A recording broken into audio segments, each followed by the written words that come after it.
Good evening, everyone, and welcome to the University of Chicago, Francis and Rose Yuan campus here in Hong Kong for our fourth global conversation and online event, 100-Year Lives in Asia, with Professor Kate Cagney.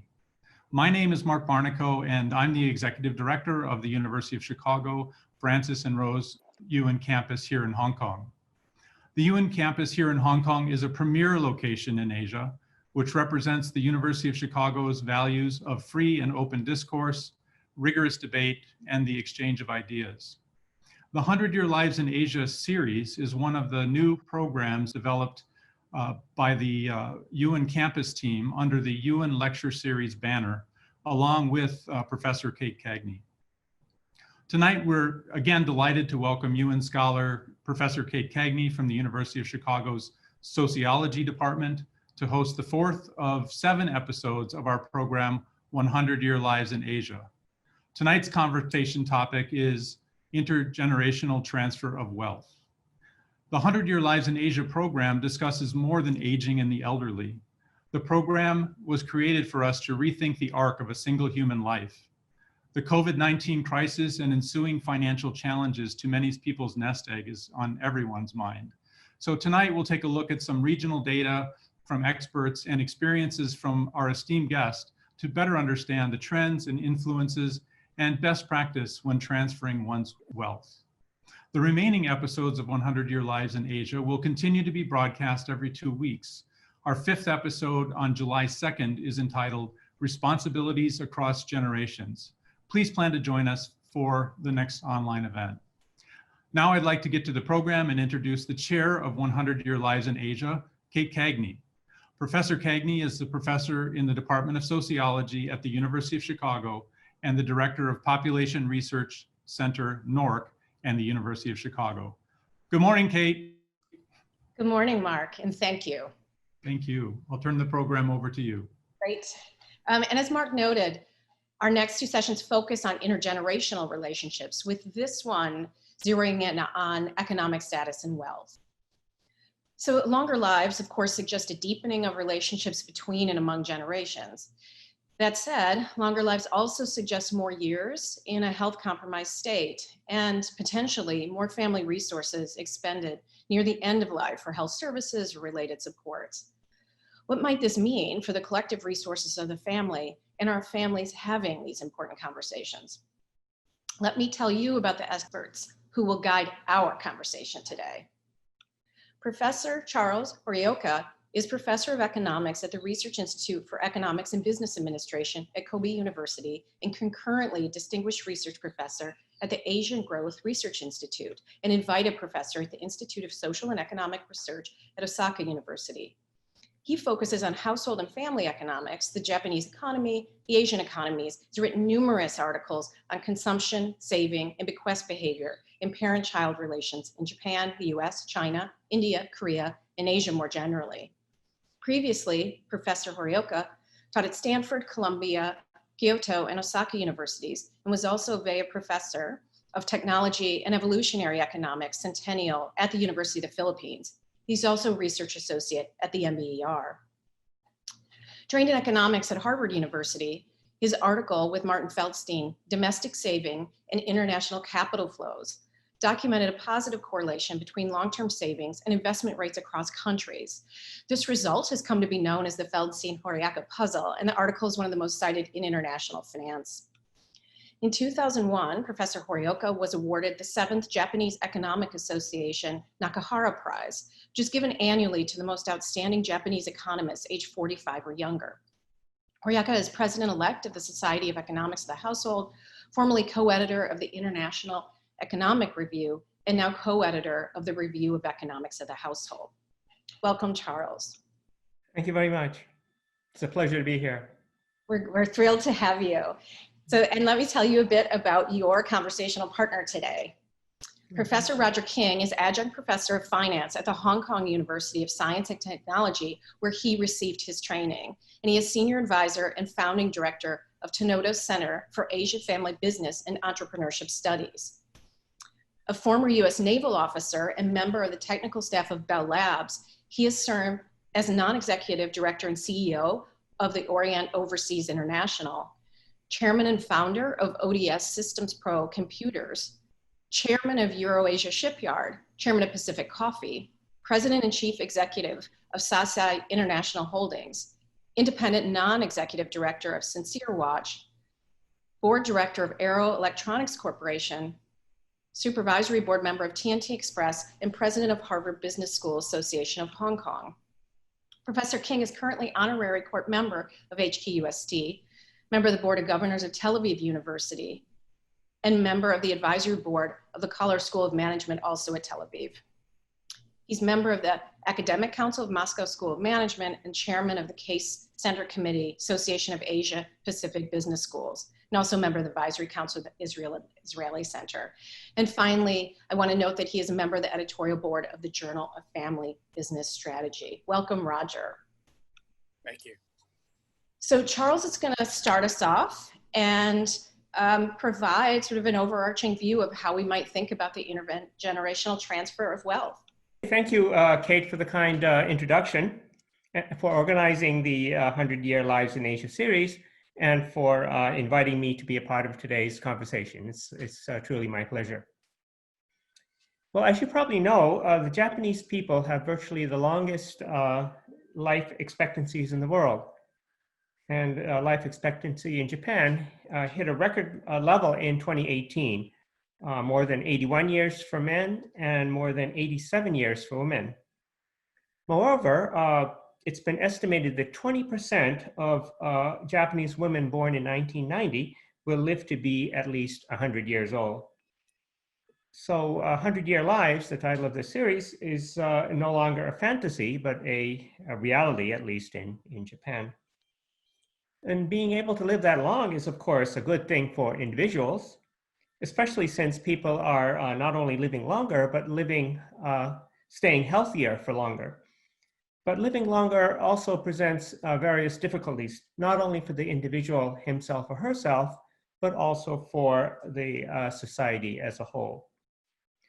Looking first at the impact on individuals, a longer life means a longer retirement period, unless, of course, the retirement age is raised.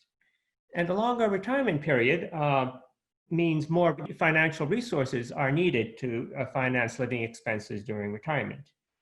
In fact, last summer, the Japanese government issued a report in which they stated that the average Japanese would need at least 20 million yen, that's about 200,000 US dollars, to finance their living expenses during retirement, if they live to be 100, which is becoming more and more likely. And this report attracted a lot of attention and caused a lot of concern among the Japanese people. However, fortunately, the average elderly couple in Japan has 23 million yen, just under 230,000 US dollars, in financial assets alone. And most of them also have substantial real assets, such as land and housing. So there's really no need for them to work, but of course, those are just average figures, and there are some elderly who have a lot less than that. And of course, the longer you live, the more assets you need to finance your living expenses during retirement, and the less you have to leave as a bequest to your children. So it's actually the children who bear the cost of living longer by having their bequests or inheritances reduced. Well, in fact, my main research interest in recent years has been bequests and parent-child relations. So today I would like to tell you a little bit about my recent research on bequests. Much of my research has made use of an international comparison survey that was conducted at Osaka University. I was one of the members of the team that conducted this survey. So I would like to start by presenting some of the results from this survey, which are summarized in an article that I published recently in the Review of Economics of the Household. Now, this survey was conducted simultaneously in Japan, the United States, China, and India, so we can compare these 4 countries by using the data from this survey. This table that you're seeing in front of you now shows the proportion of respondents who plan to leave a bequest to their children in the 4 countries. And as you can see, this proportion varies greatly by country, and it's by far the highest in India. 87% of Indians plan to leave a bequest to their children. It's also quite high in the US. 61% of Americans plan to leave a bequest. But in China, only 56% of people plan to leave a bequest, and in Japan it's even lower. Only 31% of Japanese people plan to leave a bequest to their children. So you can see that bequest motives are much stronger in India and the US than they are in China and Japan. I was a little surprised to see this result because I had thought that family ties were more closer in Japan and China. Now I'd like to show you one other table or figure. This figure, before I turn to this figure, let me give you a little background. I've just been talking about, the tendency, how strong the tendency is of people to leave bequests. But next, I want to consider the issue of why people leave bequests in the first place. What motivates them to leave bequests? One possibility is that people are altruistic, that they love their children, and that they want to leave as large a bequest to their children for this reason. The other possibility is that people are selfish and use their bequest as a way of inducing their children to provide care and attention to them during old age. And this second table that is in front of you, it shows bequest motives for the 4 countries in our sample. And in particular, this figure shows the proportion of people who want to leave a bequest for altruistic reasons because they love their children. So it doesn't include people who want to leave a bequest for selfish reasons, for example, to induce their children to provide care during old age. And you can see that bequests are by far the most altruistic in India. 76% of Indians have an altruistic bequest motive. And this figure is also high in the US. 67% of Americans have an altruistic bequest motive. And the proportion of people with altruistic bequest motives is much, much lower in China and Japan, only 37% in China and 34% in Japan. So again, you can see big differences among the countries, but the US and India appear to be relatively similar, with a much far larger proportion of people having altruistic bequest motives, and people in China and Japan being relatively similar to one another, having a relatively low prevalence of altruistic bequests. In other words, Americans and Indians not only have a stronger bequest motive, but their bequests are more altruistically motivated than those of the Japanese and Chinese. So to summarize, there are big differences among countries in people's bequest motives, with Americans and Indians having more altruistic bequest motives than the Japanese and Chinese, and not expecting to get anything in return from their children. So what is the reason for these differences between these countries? One possible reason for this finding is that it's much more common for children to live with and take care of their elderly parents in Japan and China than in the US. And that American children are not as eager to take care of their parents, even if they expect to receive a bequest from them. So differences in culture and social norms can have a big impact on people's economic behavior. Another possible reason for the differences among countries in bequest motives is differences in the degree of religiosity among countries. We found in our Osaka University survey that Americans and Indians have a stronger and more altruistic bequest motive than the Japanese and Chinese. But we also found that Americans and Indians are much more religious than Japanese and Chinese, have a higher degree of religiosity, measured, for example, by frequency of church attendance, the frequency of prayer, and how important religion is in that person's life. And this suggests that more religious people tend to be more altruistic, and that this may help explain inter-country differences in bequest behavior. Those are 2 possibilities, although I haven't really done a definitive test of whether these are the correct explanations for the inter-country differences in bequest behavior, bequest motives. In the few minutes I have left, I would like to discuss the implications of bequests for inequality.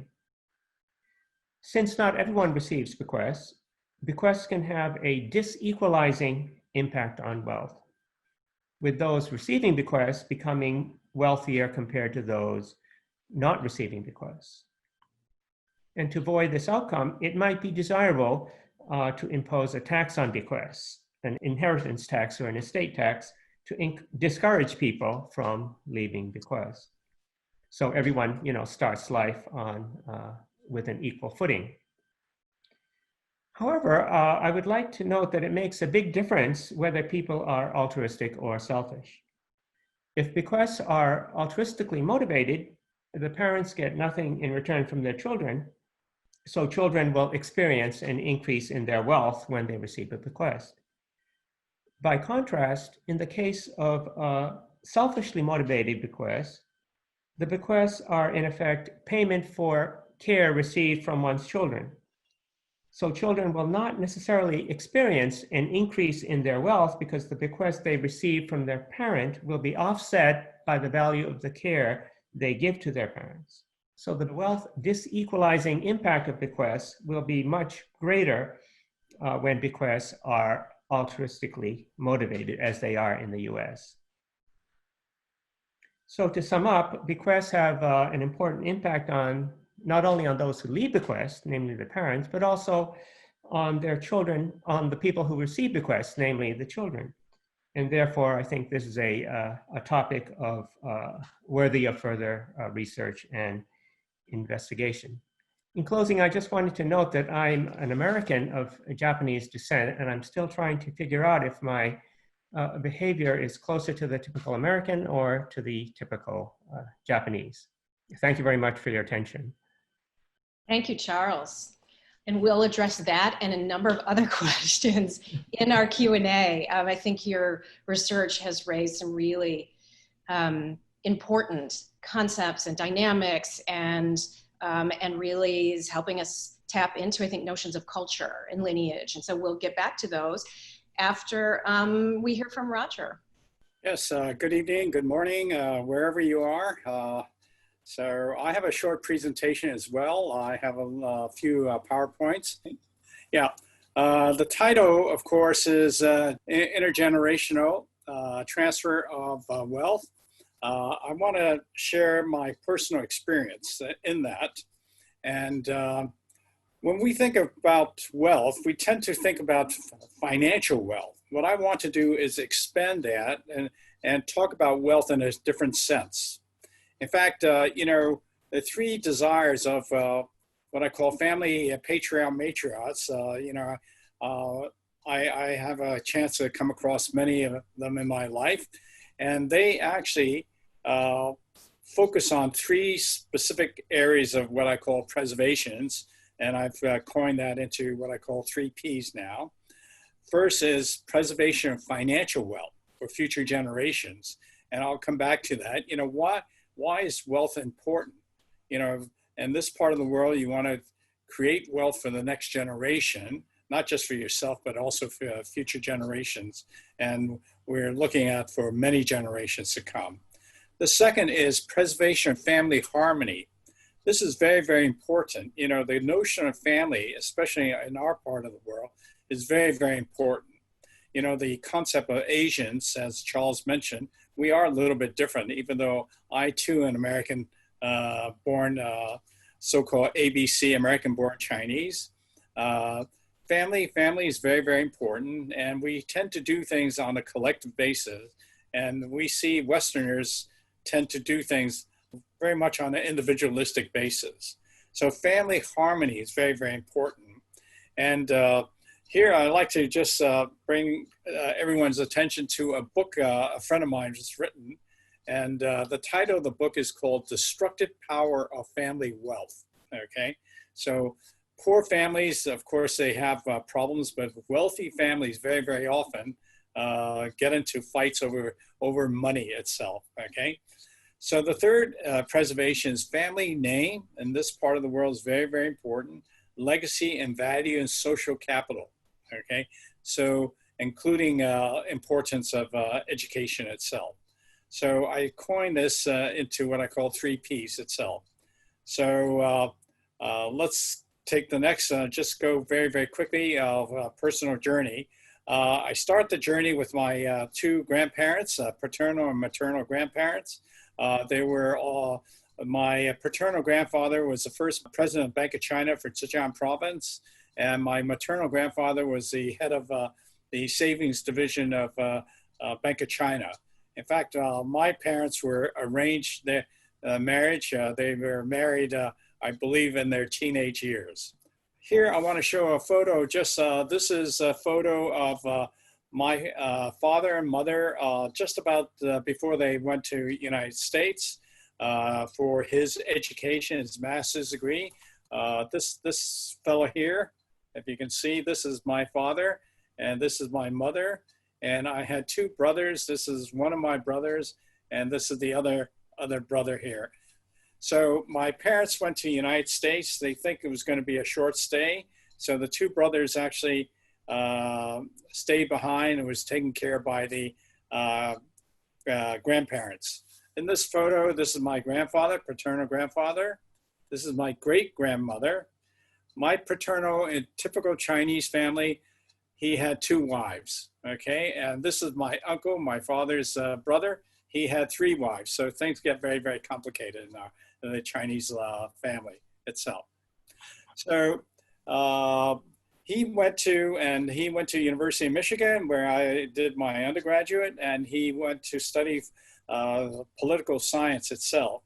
And then he was thinking of going back. It was just going to be a very, very short stay, he and my mother. But unfortunately, the war broke out, so we were not able to go back. And I was born in the United States. Now you know how old I am. And my younger sister is also born in the United States. So we didn't actually go back to Shanghai, where we're originally from, until the December 1946 itself.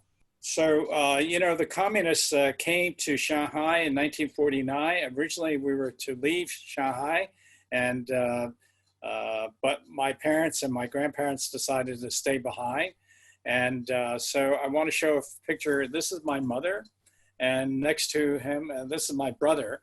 At the age of 14, he decided to join the People Liberation Army without any permission.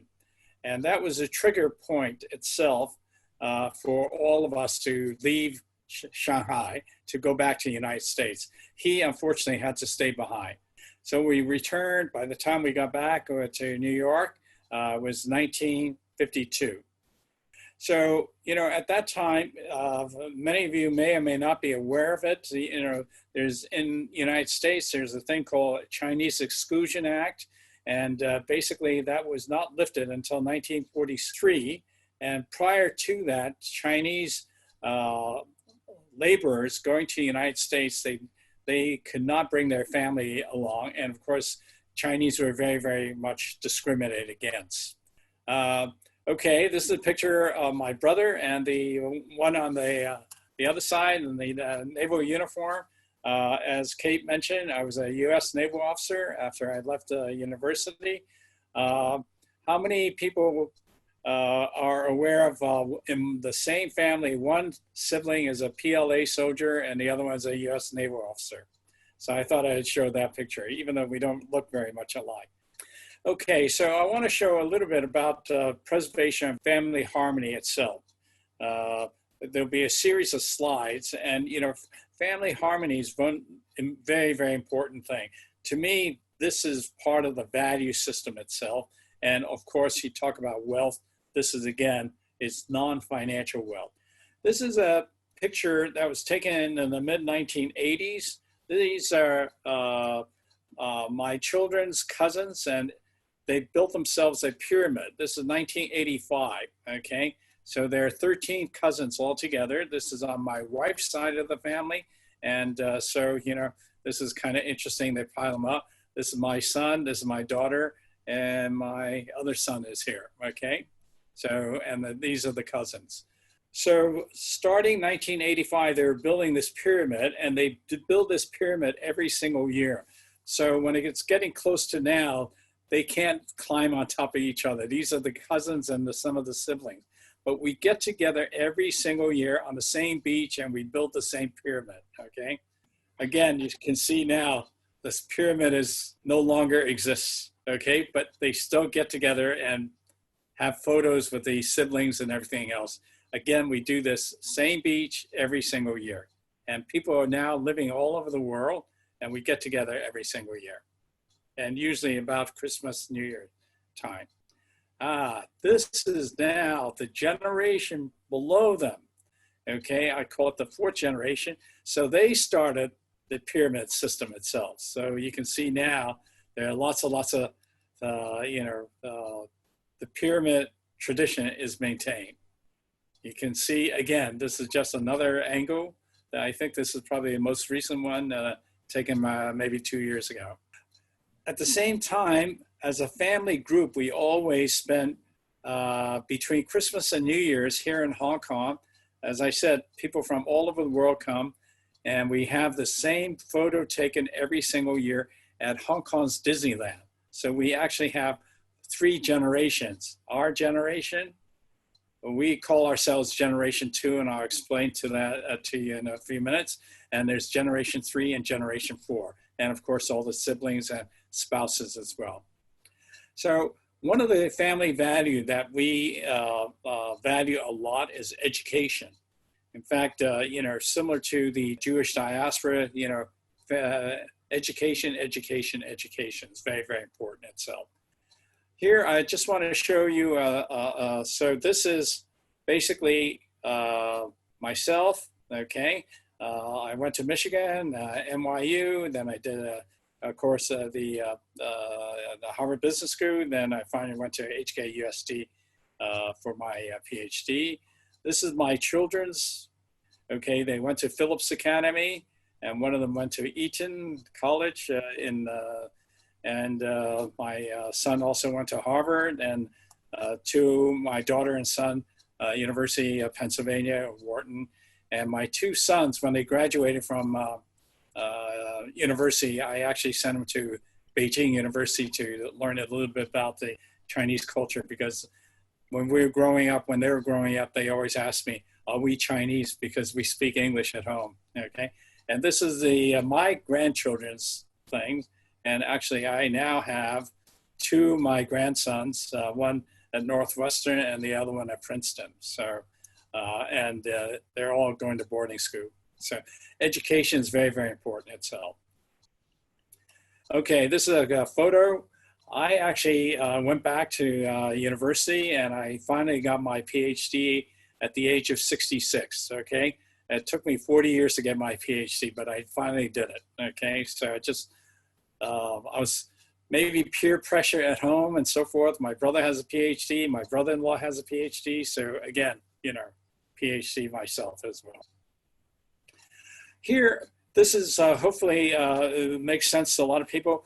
We have now, this is my paternal grandfather and maternal grandfather. We have books written on them itself. So every next generation and future generations, they have books about their background. So I want the continuity of family, and this is, to me, this is more, this is kind of wealth that I want to pass on. Okay, this is my father-in-law. Again, my wife wrote books on him, and he was a ship owner at one time, one of the largest ship owners in the world. And so there, again, many, many books, and we have books, again, all the grandchildren, they all have books on him as well. Again, this is interesting. This is Queen Elizabeth, and one time was the largest passenger ship itself. My father-in-law valued education, coming back to education. And again, he himself never finished secondary school, but he valued education.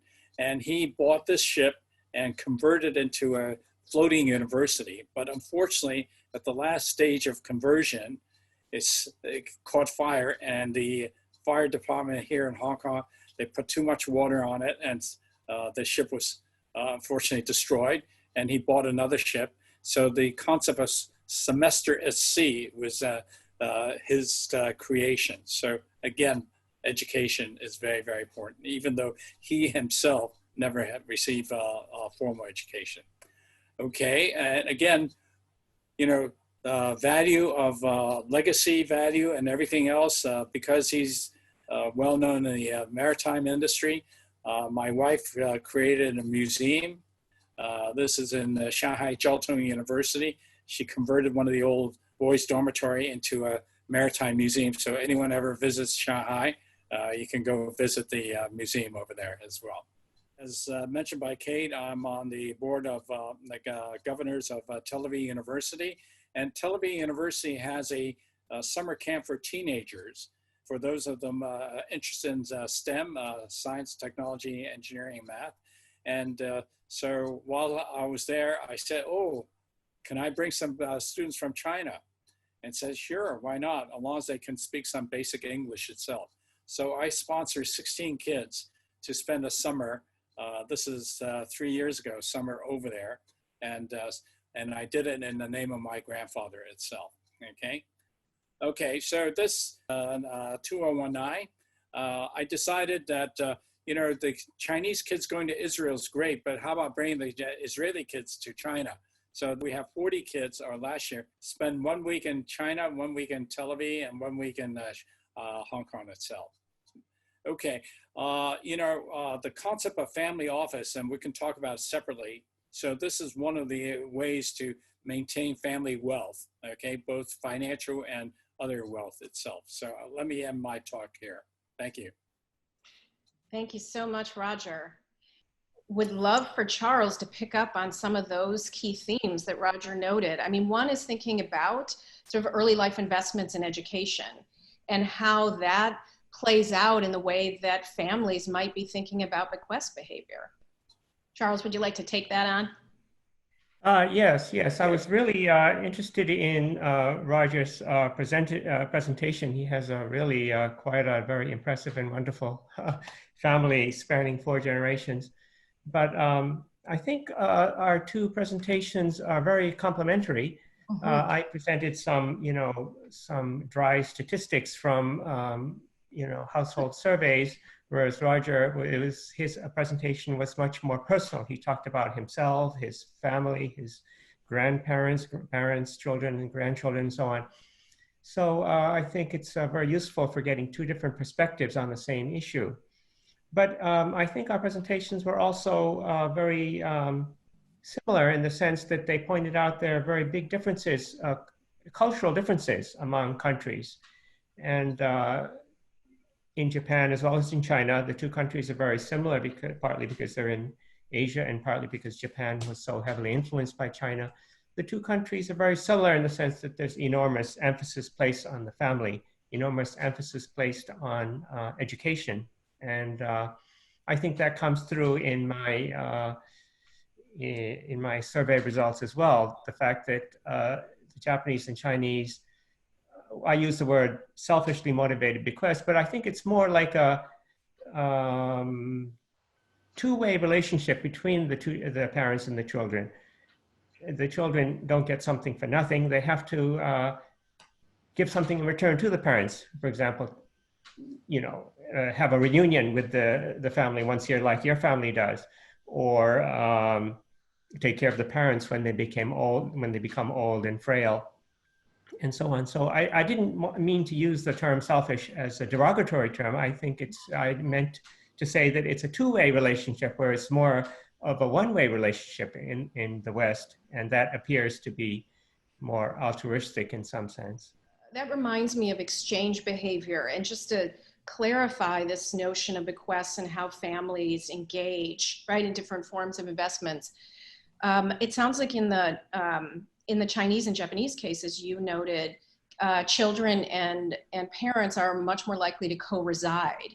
And so I'm wondering if there are more informal transfers that happen during co-residence that then, if we were to add those to what bequests look like, it might, right, be about the same across these nations. And so wondering how you incorporate some of those informal exchanges that might come early. Yeah, I mean, just by way of example, you talk about, I think Asian families usually try to get together if they happen to live in the same city once a week to have a meal together and so forth, even though nowadays we do get together once a week having lunch. But the problem is that all the kids, grandchildren, they all have to bring their device with them, and you know, it's hard to get a conversation going. In fact, a very good friend of mine, he set a rule that everybody coming through the house have to leave the device at the front door, and that lasted 2 weeks, because the second week the kids ate very, very quickly. They all want to go home. They wanted to take their device with them, you know. But the idea is frequent meetings, and also I think demarcation within at least our family, the ethnic Chinese family, is not that defined. You know, for example, we have common residence. You know, people can live. For us, we have houses in different parts of the world, and everybody gets to use it. Not just my family, but my brother uses my house. You know, it's not that well defined in a way. Of course, there are legal ownerships and so forth, but everyone in the family is free to use these assets, so to speak. Yeah. Mm-hmm. I'm sure it's the same the Japanese as well. Mm-hmm. Yes, the two countries are very similar. And yeah, as you say, the family is very close knit. They get together all the time, and very often they live together. Even grown children, they will very often continue living with their parents. And so you'll have lots of 3-generation families. But I'm not sure about China, but in Japan, things are changing. There has been a fairly steady decline in the prevalence of these extended families. Children are choosing more and more to live apart from their families, at least after they marry and have their own children. So although there have been very big cultural differences between the West and the East, I think has been some conversion.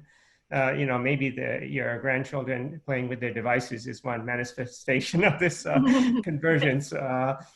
But so I don't know if the conversion is good or bad, but I think the reality is that the Eastern countries are somewhat converging toward the Western norms in recent years. I tend to agree with Charles in a sense. You know, especially nowadays, it may change in the future.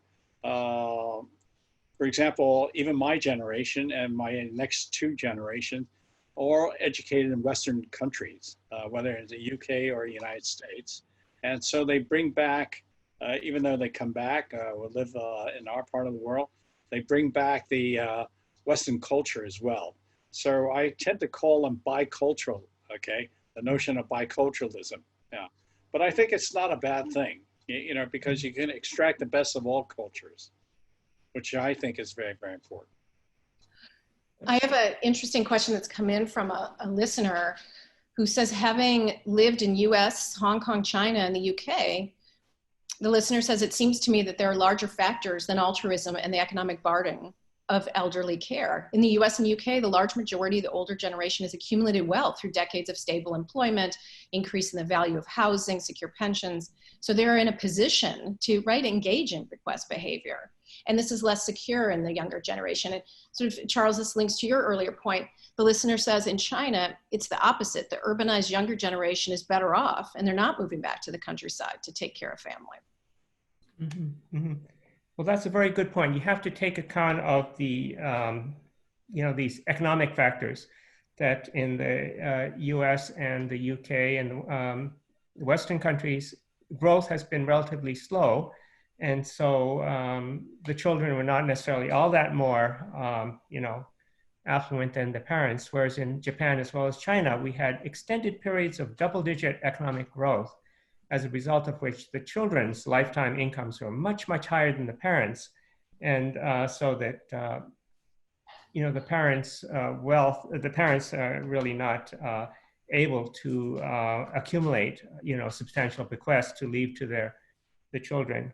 But of course, the growth is slowing down in Japan as well as China, so that it could be that bequests will start becoming more important as the growth rates slow down. Mm-hmm. Well, I think if you just look at it from financial wealth, of course, you know, younger generation, they have better opportunities and so forth and so on. But again, I want to emphasize, when I talk about wealth, we're talking about beyond financial wealth. You know, the younger generations here, we always have an obligation, a sense of obligation to the parents. You know, for example, my children, my wife is not that, she's not well, but they come and visit her all the time. You know, not just on Sundays, but you know, it's a sense of obligation. They come and so forth.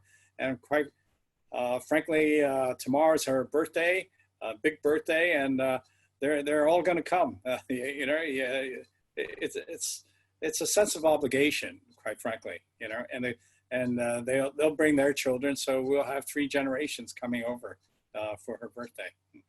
Mm-hmm. Mm-hmm. So several questions have come in about family harmony. So Roger, I think in the way you describe the family interaction, it sounds like people are communicating pretty effectively and people are meeting expectations. But what if that's not happening, right? What if there's, right, some kind of acrimonious feel amongst generations, and how does one repair that? And, you know, I'm curious about this notion of sort of the individual versus the family structure and how we get people to think beyond sort of individual states. Well, in my role in teaching family businesses in Hong Kong, and you know, I'm also responsible for the case center. So we do a lot of case studies on families that actually, quite frankly, harmony is broken. And, you know, sometimes it's so difficult to bring them back together once it's broken itself. But, you know, the key is make sure it is not broken. And unfortunately, of those families that I have studied that have disharmony, let's put it this way, mm-hmm. the bottom cause is always financial. You know, in the Japanese society, they practice so-called primogeniture. You know, the one mm-hmm. born, the eldest son usually takes over everything. Whereas here, we tend to give to all the descendants. Then the question of fairness comes in. You know, this is one of the problems itself. So what's the definition of fair to you? It may or may not be definition of fair to the recipients. We might all have a very different sense of fairness depending upon how we weight various factors, right? Right. Oh, please go ahead, Charles. Oh no, I was just going to say, yeah, I agree completely with Roger. You know, if family ties are very close, you know, it's good when things are going well. You know, it's sort of like a support network. You help each other and so on. But the fact that family ties are close means that there's also more potential for conflicts. And when that happens, of course, it might even be better not to have such close family ties. So it's a sword that can cut both ways. That's a great point. And, you know, that also reminds me too of sort of your comparative work that you presented at the beginning. And we have a nice question from a listener about American culture and society. And you both, right, sort of have these global, right, biographies. And just wondering if you wanted to comment on the values that come from a US context and think about them in comparison and what might be noteworthy, what might be something that US cultures could learn from the other spaces that you've studied. Well, I think I was going to sort of come from sort of the opposite angle initially. I think that, yeah, I think that, you know, being a Japanese American that was born and raised in the US and then going to Japan much later, you know, I really like the US. And it's such a heterogeneous society it's a melting pot of different races, different cultures, different peoples.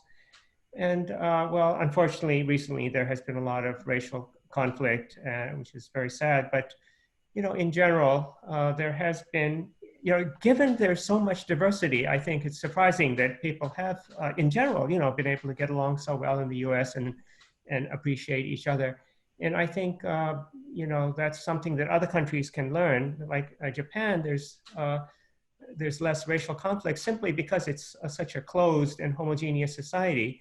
There's only one race and very few foreigners allowed to come to the country. And so they're avoiding conflict by keeping out foreigners, but then you don't have as much diversity, and you can't learn as much from other people around you because they're so similar to you. So I think heterogeneity is a good thing. But of course, efforts have to be made for people to get along well with each other. Mm-hmm. Roger, would you like to speak to that? Well, I actually went through a lot in my years in the United States. We had a very, very difficult time. My father, because he studied political science, and in the days when after World War II, there were very, very few Chinese being hired if you have a political science degree itself. So he started his own business. It wasn't very successful. And at the end, he had to work in a restaurant as a waiter.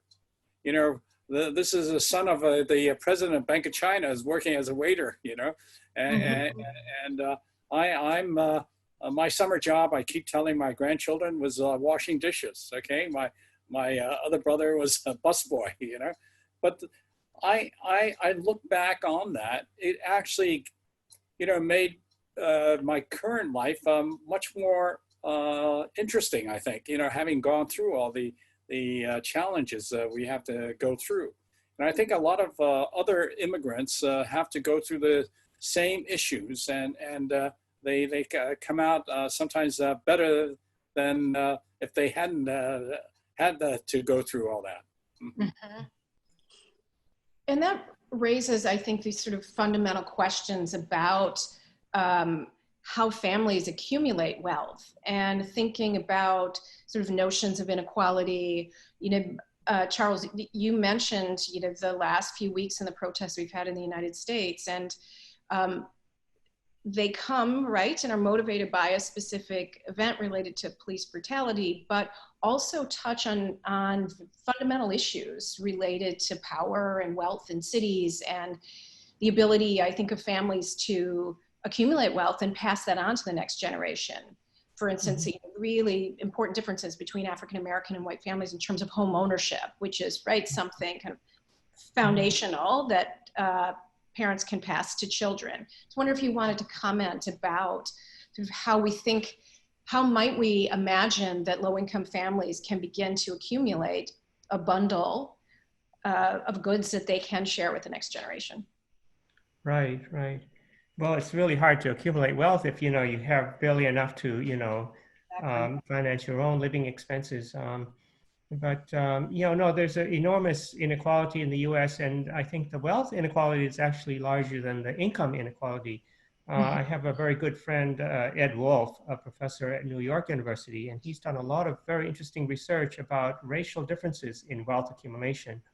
And he has found that enormous, shockingly large differences in wealth holdings between non-Hispanic whites, Hispanics, and African Americans, much larger than differences in income. You cannot explain these differences solely by differences in income.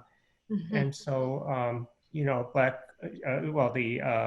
children will obviously not be able to get as nearly as large a bequest in the case of these minority families. So there's enormous, the inequalities are sort of, transmitted from one generation to the next.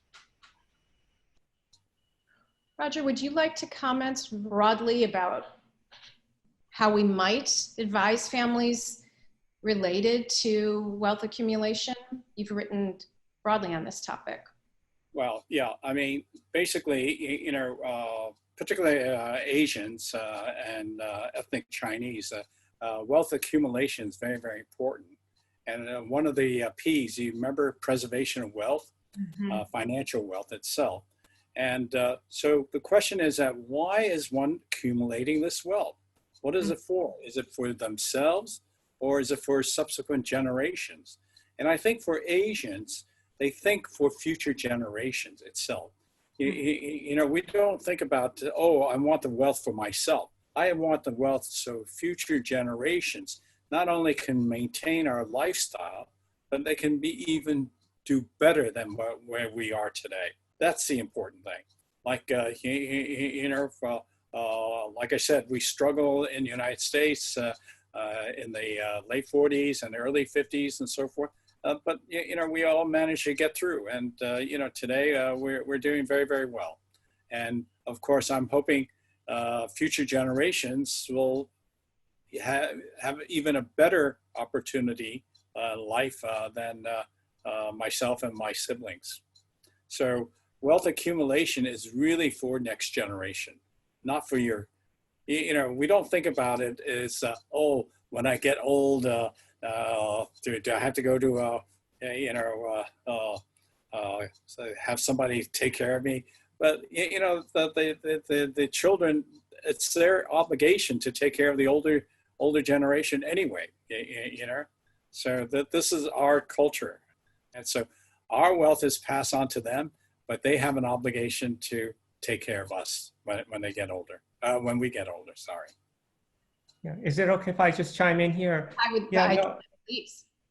I agree completely with Roger. And in fact, I only talked about two theoretical models of household behavior. I talked about selfish people who use bequests for selfish reasons to induce their children to take care of them. And then the altruistic people who leave bequests because they love their children. There's actually a third model that is used in economics. It's called the dynasty model. People don't care so much about their children per se, but about preservation of the family, which is what Roger was emphasizing. People leave bequests not so that their children can, use it up, but so that the family will be preserved in future generations, or in some cases to preserve the family business. If the family has a family business, they'll leave the bequest to ensure that the family business will remain in existence. And in our survey, we asked, one of the options that we offered was, do you leave bequests for these dynastic motivations? And the proportion was relatively small in all countries, but it was higher in China and Japan, which I think supports Roger's contention. Very interesting. And I want to note that we've had a number of questions come in about COVID-19. And that relates to expectations about caregiving, but also about the decline in wealth, right? Where people have seen a pretty dramatic shift. Now that might rebuild, but I think it's interesting in this context right now, we find ourselves having this sort of meeting, right? Because of COVID and its implications, but how does an event, this significant pandemic, affect the way you think families are imagining these bequests and transfers? Right. Well, if I can take a first stab at it, I think, bequests will be very, very heavily influenced by this pandemic, much even maybe more so than current income and current living standards, because people have had an enormous loss of income, loss of employment, which means that they have to draw down their wealth, their savings in order to finance their living expenses. And that means that they will not be able to accumulate as much for their retirement to leave to their children. And so, yes, this pandemic will have very, very long-lasting, unfortunately, negative impacts on people's future well-being. Well, of course, a lot of setbacks for many, many families and so forth and so on, especially if it's a small business people. A lot of Asians, they accumulate created their wealth from a business, family business itself. But I think overall, it's another phase of challenge which people are very, very accustomed to. We, in our part of the world, we tend not to depend on government handouts. We are more reliant on ourselves and our immediate families and so forth. That this is something, and this is why the notion of family is very, very important. And so if our cousin is in trouble, we'll help them out. If my brother's in trouble, or if I'm in trouble, he'll help me out. These are things that, so I think, yes, the impact is there, but we can rely on our relatives. That's the key. So again, coming back to family unity itself.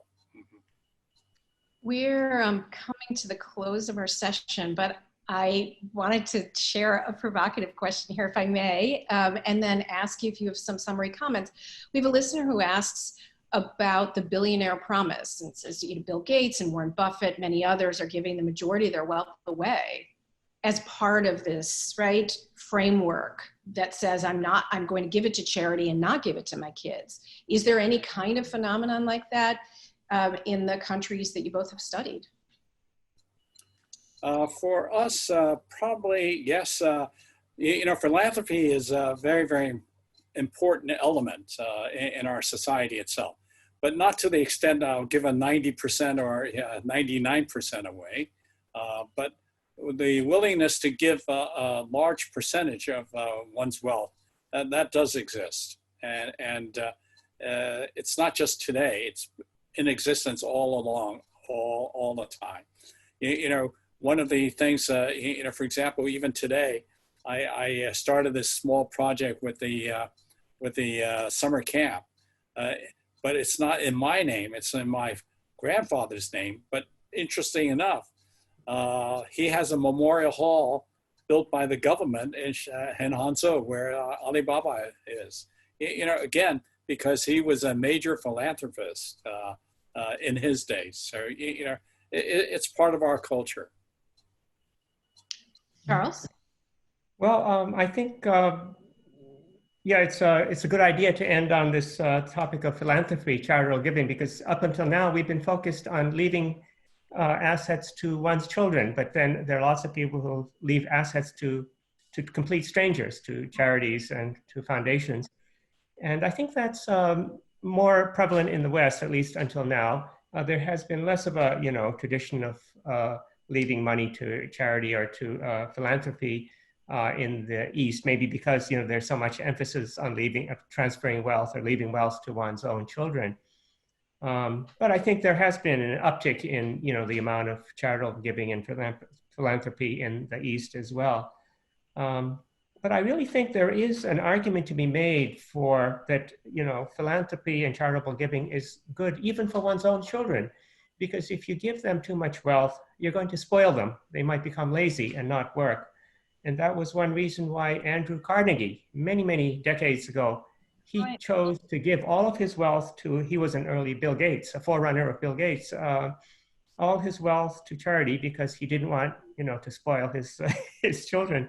And so this charitable giving is good in at least two senses. One, you don't spoil your children that way. And also it doesn't contribute to transmitting, you know, to wealth disparities being passed on from generation to generation.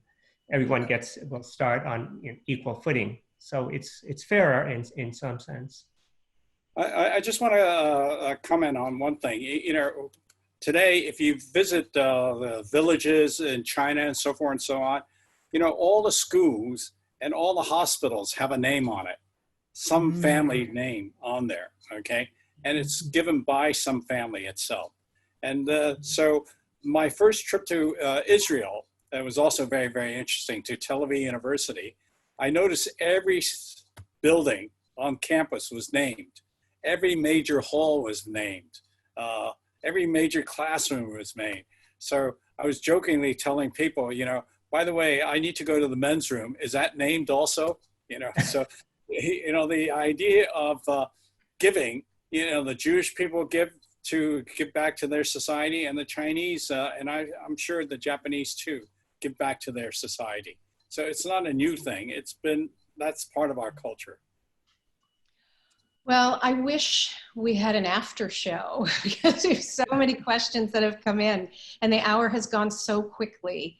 But I want to take this opportunity to thank Professor Charles Horioka and Professor Roger King. And I hope we will continue this conversation offline and I can share all of the kinds of questions that came in. There was such a richness in this discussion today.